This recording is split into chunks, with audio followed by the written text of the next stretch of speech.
Prostate গ্রন্থি বড় হলে সবসময় চিকিৎসা লাগে না, কিন্তু অনেক সময় শুধু লাইফস্টাইল মডিফিকেশনের কাজ হয়, অনেক সময় ওষুধ দিয়ে, অনেক সময় অপারেশন লাগে। কিন্তু যাদের অপারেশন দরকার বা চিকিৎসার দরকার, তার চিকিৎসা না করলে কী হয় এটা কিন্তু জানতে হবে, কারণ বাঁচতে হলে জানতে হবে।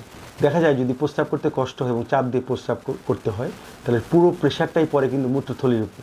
এবং মূত্রথলিটা দেখা যায় অতিরিক্ত কাজ করার ফলে তার মধ্যে কিছু ট্রাবেকুলেশন, সার্কুলেশন এবং ডাইভার্টিকুলাম তৈরি হয়, এবং তার পরবর্তীতে কিডনি এবং কিডনি নালি ফুলে যায়, যাকে বলি আমরা হাইড্রোনেফ্রোসিস। পরবর্তীতে কিডনির উপর প্রেশার পড়ে কিডনি ফেল হতে পারে, যাকে বলি আমরা অবস্ট্রাকটিভ ইউরোপ্যাথি, এবং ইউরেমিয়া হতে পারে, বারে বারে ইনফেকশন হতে পারে, রিকারেন্ট ইউটিআই হতে পারে। আরেকটা জিনিস দেখা যায় যে তার পাশে রক্ত যেতে পারে, বলে হিমাচুরিয়া, মূত্রতে পাথর তৈরি হতে পারে। এবং দেখা যায় যে এক্ষেত্রে অনেক রোগীরাই ক্রনিক রিটেনশন নিয়ে এবং প্রস্রাবের সাথে রক্ত যাওয়া নিয়ে আসে। অনেক সময়ই তারা গভীর রাতে বা খুব একটা যে সময়ে কোনো সময় ডাক্তার হয়তো সেখানে অ্যাভেলেবল না, কিংবা মেডিকেল ট্রিটমেন্ট নেই, সেই অবস্থায় প্রস্রাব বন্ধ হয়ে গেল, তখন একটা বিব্রতকর অবস্থার মধ্যে তারা পড়ে। কাজেই এটা সঠিক সময় চিকিৎসা করা এবং ইউরোলজির শরণাপন্ন হওয়া খুবই প্রয়োজন।